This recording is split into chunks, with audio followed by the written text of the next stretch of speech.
Hi అండి. అందరికీ నమస్తే. వెల్కమ్ బ్యాక్ టు మధు ఇంటి వంట. ఈరోజు నేను మీకు గోధుమ పిండి బెల్లంతోటి చాలా హెల్తీగా ఒక మంచి స్వీట్ రెసిపీని చూపించబోతున్నాను. చందమామ స్వీట్ అండి. చాలా బాగుంటుంది.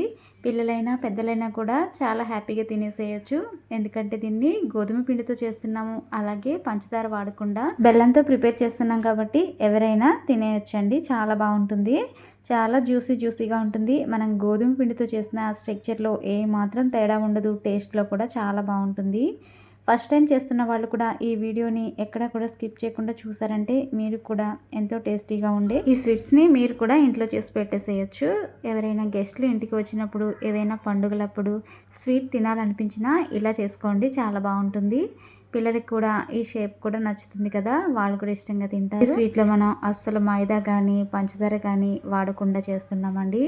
మరి ఆలస్యం చేయకుండా వీడియోలోకి అయితే వెళ్ళిపోదాం. వీడియోలోకి వెళ్ళే ముందు ఈ వీడియోకి ఒక లైక్ ఇచ్చి ఛానల్ అయితే సబ్స్క్రైబ్ చేసుకోండి.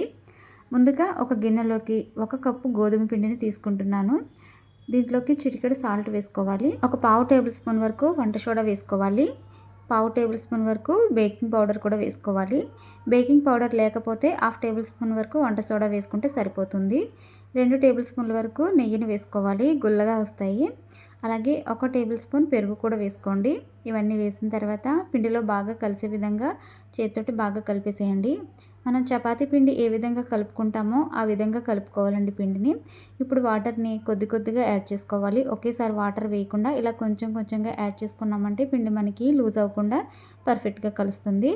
చపాతీ పిండిలాగానే మనం కలుపుకోవాలి. మీరు కావాలంటే దీన్ని మైదా పిండితో కూడా చేసుకోవచ్చు. స్వీట్ షాప్లో అయితే మైదా పిండితోటే చేస్తారండి. నేనైతే ఇక్కడ హెల్తీగా చేయడం కోసం గోధుమ పిండిని యూజ్ చేశాను. పిండిని ఇలా చపాతీ ముద్దలాగా కలుపుకుని బాగా ప్రెస్ చేసిన తర్వాత ఇలా రౌండ్ బాల్ లాగా చేసుకోవాలి. ఇప్పుడు దీన్ని పక్కన పెట్టేసేయండి. దీని మీద కొద్దిగా ఆయిల్ అప్లై చేసుకోవాలి. పిండి ఆరిపోకుండా ఉంటుంది ఆయిల్ అప్లై చేయడం వల్ల. ఆయిల్ అప్లై చేసేసి ఈ పిండిని పక్కన పెట్టేసేయండి. మనం ఈలోగా పాకాన్ని ప్రిపేర్ చేసుకుందాము. ఈ పిండి పైన మూత పెట్టేసి ఆరకుండా అలా వదిలేసేయండి.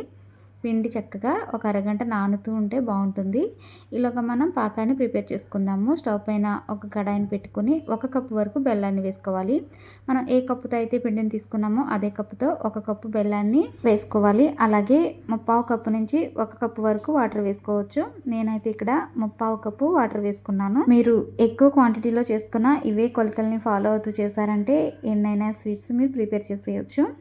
బెల్లం ఇలా వాటర్లో బాగా కరిగించుకోవాలి. బెల్లం అనేది వాటర్లో బాగా కరిగిన తర్వాత ఒకసారి బెల్లాన్ని వడకట్టేసి తీసుకోండి.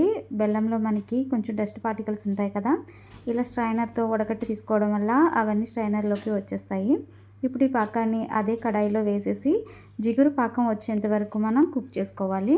అంటే ఇక్కడ గులాబ్ జామ్ పాకం ఉంటుంది కదా, దానికంటే కొంచెం దగ్గర పడాలి. తీగ పాకం ఏమీ అవసరం లేదండి. జస్ట్ జిగురుగా వచ్చి ఇలా ఒక పొంగు వచ్చిందంటే సరిపోతుంది. మనకి పాకం అనేది ప్రిపేర్ అయిపోతుంది. ఇలా వేలుతో అన్నామంటే జిగురుగా వేలికి తగలాలి. అంతేనండి, మనకి పాకం అయితే ప్రిపేర్ అయిపోయింది. ఇప్పుడు దీంట్లోకి మంచి ఫ్లేవర్ కోసం నేను ఇక్కడ ఒక హాఫ్ టేబుల్ స్పూన్ వరకు యాలకుల పొడి వేసుకుంటున్నాను. ఈ యాలకుల పొడి పాకంలో కలిసే విధంగా ఒకసారి బాగా కలిపేసేసి స్టవ్ ఆఫ్ చేసేయండి. ఆఫ్ చేసిన తర్వాత పాకం చల్లారిపోకుండా మూత పెట్టేసి అలా పక్కన పెట్టేసేయండి. ఈలోగా మనం స్వీట్స్ అనేవి ప్రిపేర్ చేసుకుందాము. మనకి హాఫ్ అన్ అవర్ తర్వాత పిండి చక్కగా నాని ఉంటుంది.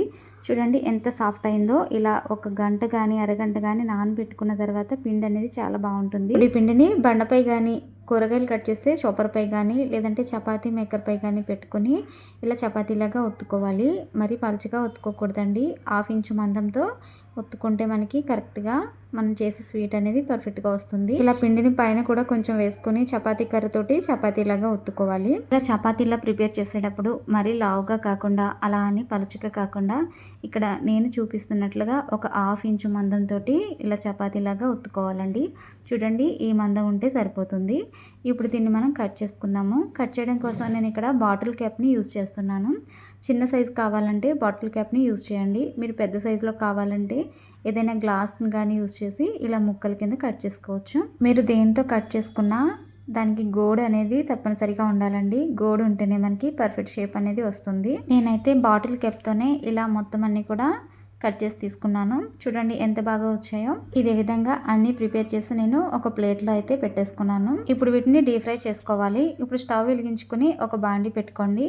దాంట్లో డీప్ ఫ్రైకి సరిపడా ఆయిల్ వేసుకొని, ఆయిల్ అస్సలు హీట్ అవ్వకూడదు. ఇలా గోరువెచ్చగా ఉండగానే మనం ప్రిపేర్ చేసుకున్న వీటిని ఒక్కొక్కటిగా ఆయిల్లో వేసుకోవాలి. ఇవన్నీ ఆయిల్లో కిందకి వెళ్ళిపోతాయి. ఆయిల్ కొంచెం కొంచెం హీట్ అవుతూ ఉన్నప్పుడు అప్పుడు అవి పైకి తేలుతూ వస్తాయి. వాటంతట అవే పైకి తేలి వచ్చేంత వరకు మనం గరిట అనేది యూజ్ చేయకూడదండి. చూసారు కదా ఒక్కొక్కటి ఎలా ఆయిల్లోంచి పైకి వస్తున్నాయో. ఇలా వస్తే మనకి ఆయిల్ అనేది లోపల వరకు పీల్చుకొని లోపల వరకు చక్కగా ఫ్రై అవుతాయి. వేడిగా ఉన్న ఆయిల్లో వేసామంటే పైన కలర్ వచ్చేసి లోపల సరిగా కుక్ అవ్వవు. అందుకే ఈ విధంగా ఆయిల్ అనేది వేడి లేకుండా ఉన్నప్పుడే మనం వీటిని వేసుకోవాలి. ఇలా పైకి వచ్చిన తర్వాత ఒక్కొక్కటి రెండో వైపు కూడా టర్న్ చేసుకుని ఈవెన్గా వీటన్నిటిని కూడా చక్కగా ఫ్రై చేసుకోవాలి. వీటిని ఫ్రై చేసేటప్పుడు స్టవ్ని మాత్రం లో ఫ్లేమ్లో అయినా మీడియం ఫ్లేమ్లో అయినా పెట్టుకోవాలి. అసలు హై ఫ్లేమ్లో పెట్టొద్దు. ఈ విధంగా వీటిని మంచి గోల్డెన్ బ్రౌన్ కలర్ వచ్చేంత వరకు ఫ్రై చేసుకుని అప్పుడు ఆయిల్లోంచి తీసేసేయాలి. ఇప్పుడు మనం ఆల్రెడీ ప్రిపేర్ చేసుకున్న ఈ పాకంలో వేసుకోవాలి. పాకంలో వేసేటప్పుడు పాకం కనుక మీకు చల్లగా అనిపిస్తే కొంచెం వేడి చేసి వేసుకోండి. లేదంటే ఒక 5 నిమిషాలు అలా కుక్ చేసుకున్న పాకాన్ని చక్కగా పీల్చుకుంటాయి.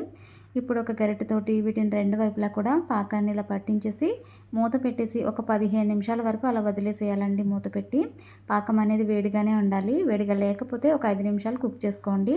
కుక్ చేసుకున్నా సరే మీకు ఈ స్వీట్లోకి లోపల వరకు పాకం అనేది వెళ్ళి చక్కగా స్వీట్స్ అనేవి జ్యూసీగా తయారవుతాయి. ఇప్పుడు మూత పెట్టేసి దీన్ని పక్కన పెట్టేసుకుందాం. మనం ఫస్ట్ వాయి తీసినప్పుడు స్టవ్ ఆఫ్ చేసేసుకోవాలండి. మనం పాకంలో అవన్నీ వేసేటప్పటికి ఈ ఆయిల్ అనేది చల్లారుతుంది. చల్లారిన తర్వాత అప్పుడు మనం వీటిని వేసుకోవాలి. అసలు వేడిగా ఉన్నప్పుడు వేయకూడదు. ఇలా రెండో వాయి కూడా స్టవ్ ఆఫ్ చేసిన తర్వాత వేసుకుని తర్వాత స్టవ్ ఆన్ చేసుకోవాలి. గోరువెచ్చగా ఉన్నప్పుడు వేసుకోవాలండి. వేలు పెడితే మనకి అడుకునేంత వేడి ఉంటే సరిపోతుంది. చూసారు కదా ఇవి ఆటోమేటిక్గా పైకి తేలుతూ వచ్చేసాయి. వీటిని కూడా ఫ్రై చేసుకుని పాకంలో వేసేసుకోవాలి. మనం ముందుగా పాకంలో వేసిన స్వీట్స్ చూడండి చక్కగా కలర్ చేంజ్ అయ్యాయి. అలాగే పాకాన్ని పీల్చుకుని సైజ్ కూడా పెద్దగా అయినాయి కదా. ఇప్పుడు వీటిని ఒక్కొక్కటిగా ప్లేట్లోకి తీసేసుకోవాలి. ఏమైనా కొంచెం గట్టిగా అనిపిస్తే ఒక 5 నిమిషాలు అలాగే పాకంతో పాటు కుక్ చేసుకుంటే సరిపోతుందండి. లోపల వరకు జ్యూసీగా తయారవుతాయి. అంతేనండి స్వీట్ షాప్ స్టైల్లో ఇంట్లోనే గోధుమ పిండి బెల్లం చాలా రుచికరమైన స్వీట్స్ అయితే ప్రిపేర్ అయిపోయాయి. చూడండి ఎంత జ్యూసీగా ఉన్నాయో. లోపల వరకు జ్యూస్ అనేది పీల్చుకుని ఈ స్వీట్స్ చాలా బాగుంటాయి. ఇలా ఒకసారి చేసి చూడండి. అచ్చం మీకు స్వీట్ షాప్ స్టైల్లో ఏ విధంగా ఉంటుందో అదే విధంగా ఈజీగా ఇంట్లోనే చేసి పెట్టేయచ్చు. ఏదైనా పండుగలప్పుడు లేదు అంటే మీకు స్వీట్ తినాలనిపించినా ఇలా ఒకసారి ట్రై చేయండి. చాలా బాగా వస్తాయి. మీరు కూడా ట్రై చేసి టేస్ట్ చేసిన తర్వాత ఎలా వచ్చాయో కామెంట్ బాక్స్లో కామెంట్ చేయండి. అలాగే మన ఛానల్లో చాలా స్నాక్ రెసిపీస్ ఇంకా స్వీట్ ఐటమ్స్ ఉన్నాయి. ఒకసారి వెళ్ళి ఛానల్ని చెక్అవుట్ చేసేసి మీకు నచ్చితే నా ఛానల్ని సబ్స్క్రైబ్ చేసుకోండి. మీ ఫ్రెండ్స్ అండ్ రిలేటివ్స్ కూడా నా వీడియోస్ని షేర్ చేయండి. మరిన్ని ఇంట్రెస్టింగ్ అండ్ టేస్టీ రెసిపీస్ కోసం చూస్తూనే ఉండండి మధు ఇంటి వంట. Thank you for watching.